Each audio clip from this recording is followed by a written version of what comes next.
Our first keynote speaker for the day is Mark Adams. He's a serial entrepreneur, an award-winning global thought leader, and he sits at the intersection of technology, entertainment, and brand building. He's worked directly with A-list celebrities and C-suite, and he's been helping to drive brand growth and transformation. He has come from humble beginnings to create what is now, as you know, a global media empire with offices in over 40 countries. Please join us and give us a warm welcome to Mark Adams.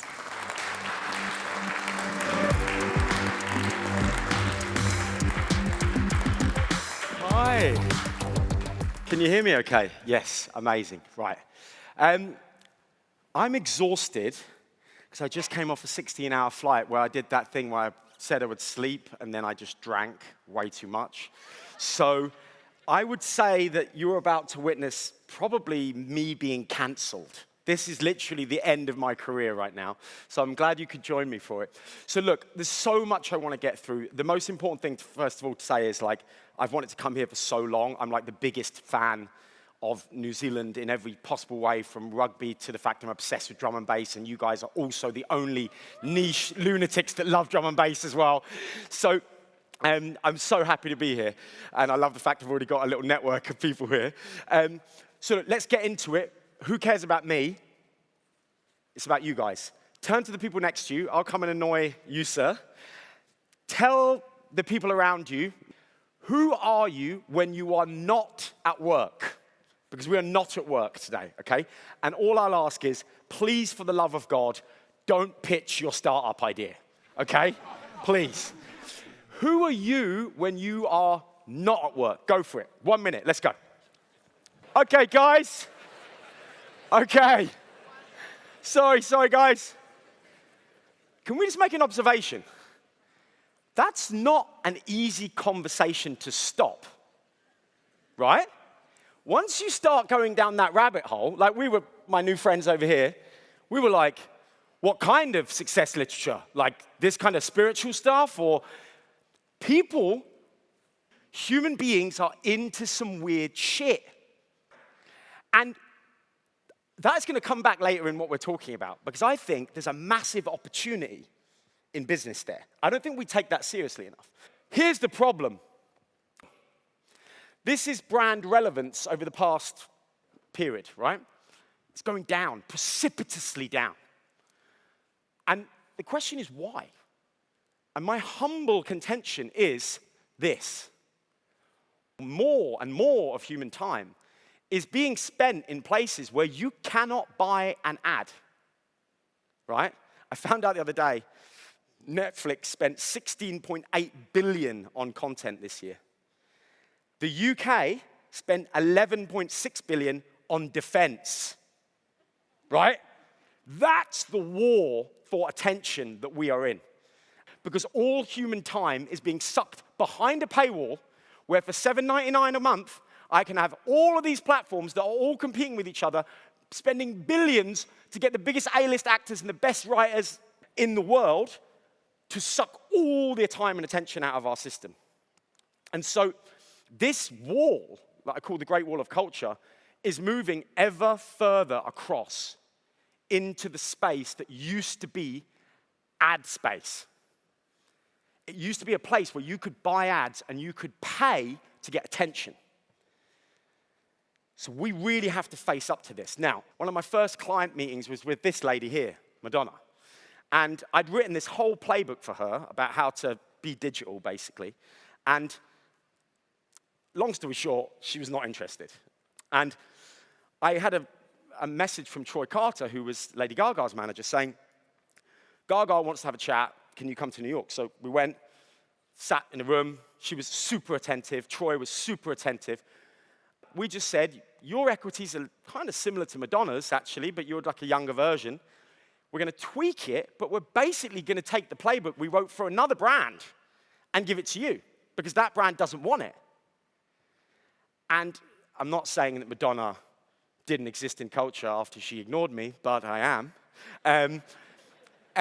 But honestly, what I mean is, if you're in a category and somebody ahead of you in market share terms is getting lazy, it's your duty to fuck them over, right? It is your duty to go, oh, you don't want it? Sure. Because marketing, and the best metaphor I've ever heard for market share, I just love this, is market share is like a knife fight in a phone booth. It's basically loads of people standing really close to each other, just stabbing one another, right? And I remember 2 years later, Gaga had, I think it was 280 million fans across all the social platforms. And Madonna was still trying to get in contact with us saying, hey, there's this Brazilian guy who's got my Facebook page and it's called Madonna Official and he just keeps posting photos of his dog. And we were like, yeah, exactly. The best brands in the world have two audiences. One is the audience I showed you on the first slide, which is every potential buyer of the category. That's standard. Every brand knows that bit. That's orthodoxy. But there's some brands that know that you need to have another audience, and that's your muse. That's the audience you build with. That's Patagonia and the weekend adventurers. Yeah? That's Nike and the creative class, right? This is a more specific design audience that you're not just asking them to consume your product, you're asking them to be part of the story. And the best brands, the ones that outperform the market, all have this in common. This room is a network of networks. Now, here's the sanity-inducing thing that I remember Sean Parker saying to me, just remember this. The internet is an interconnected set of networks. That's it. And you know when we're running from left to right, chasing the next thing? It's all just iterations on the same thing. Discord is the same as TikTok, it's the same as Instagram, it's the same as Facebook was. And this is 3 different definitions of the internet from the internet, which I think you'll agree is quite meta. And basically, when you remember that your job is to be both on the internet in advertising and in the internet in communities and networks. I literally had to explain this to a CMO the other day, and I was like, the cat, I showed him a photo of a cat in a box. I was like, the cat is in the box. And then I showed him a photo of a cat on a chair, and I was like, this cat is on the chair, right? Because I was trying to get this really simple distinction that buying ads on the internet, on the advertising systems that interrupt the real content, like there's a whole button that skips our industry, right? It goes 5, 4, 3, 2, 1. We literally have a button that skips all of our work. We have to find a way to be the content, not the ad that interrupts the content. And we can. We just haven't got enough bravado. We're playing too small as an industry. A brand builder's way too small. Lululemon came to us. They were like, I'm just going to use an expression that they were basically like, we're a Karen brand, right?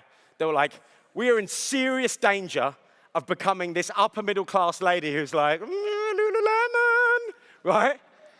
And young people, and especially people who are not white middle class, are just like, nah, that's not cool, right? So we looked at their segmentation, and segmentation basically is strategy, right? And it was all over the place. So we went back to the origins of the brand. And bear in mind, they were trying to compete with Nike and Adidas and Sweaty Betty. And we were like, okay, go, let's do a workshop. Let's go back to it all. And they were like, well, we started off with the principles of yoga. And we were like, okay. Have you got anything about that? They were like, yeah, we wrote this manifesto. And it goes, breathing and flow leads to a more compassionate, non-violent existence. That sounds interesting. Let's dig into that. So we used a company to listen across those networks, right? That internet thing I was telling you about. They're all just networks, communities, networks of people having conversations about things they love. Failed DJs talking about music software, right? Spiritualists talking about going on retreats. And we said, what in these networks, where would ideas that are very similar to yoga resonate? And we found this. The first line of the manifesto was breathing and flow. Now, we found that scuba divers talk about breathing and flow, but they're a bunch of other white middle-class people, right? But then we realized that over 100,000 times a day in a little community called hip-hop, people are talking about flow. Now, I'm not cool enough to ever I don't think any human being would have figured that out. That's artificial intelligence at scale, going, hang on, if yoga's about flow, and if you're a sick rapper, it's because you've got sick flow. If we're really careful and we just keep on that rope bridge, we can walk our equity straight into the middle of the hip-hop community, if we pull it off right. And likewise with meditation. People who are into arts and crafts, they don't knit a jumper because they can't afford a jumper. They knit a jumper because they love the physical meditation of knitting. And that's a little bit like yoga. So I'll show you the work, and I hope you like it. And it smashed it, right? Hang on. And it allowed Lululemon to go places they'd never heard of. Like, the lovely ladies at Lululemon were like, East London? Well, isn't it dangerous? Right?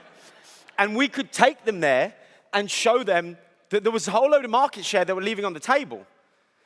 And it smashed it. The brand climbed nearly 30% in a month. So I think there's a real learning here, which is that these networks exist, but the way to get them is to understand their pain. You've got to start to say, what pain is that network in? And does my equity or my brand or even just my product have any contribution to make? This is not about brand purpose, right? This is not like, what's my purpose? It's this brand contribution, right? And so here's an example. Smirnoff came to us. They were like, we're sponsoring all these festivals, and we want to reach young females who are into electronic music. We were like, okay, great. What are you doing apart from just putting a badge of your brand everywhere? They were like, oh, nothing. Exactly. So make a contribution. Turn around to all these festivals, 120 festivals that you're sponsoring, and say, make one day of your festival 50-50 male-female DJs. Just one day. Give all the female DJs the chance to get on that main stage. Now, I don't need to show you the content that came with all of this, because of course it was beautiful content like we just did with Lululemon. It's the principle of the contribution that earned fame, and we were desperately trying to embargo media from talking about it. Think about how the opposite of that it is. Normally you're like, hey, would you please take my press release and write about it? This time we were like, no, please don't release it. No, we're not ready. And they were like, no, we're running it. Right? That's momentum.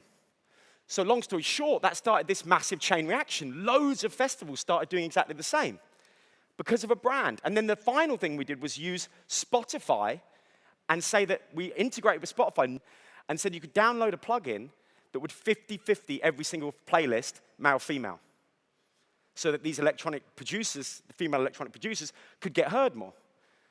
None of this involved any ads, and it absolutely smashed it. Of course, then we bought loads of ads, right? You always do that at the end.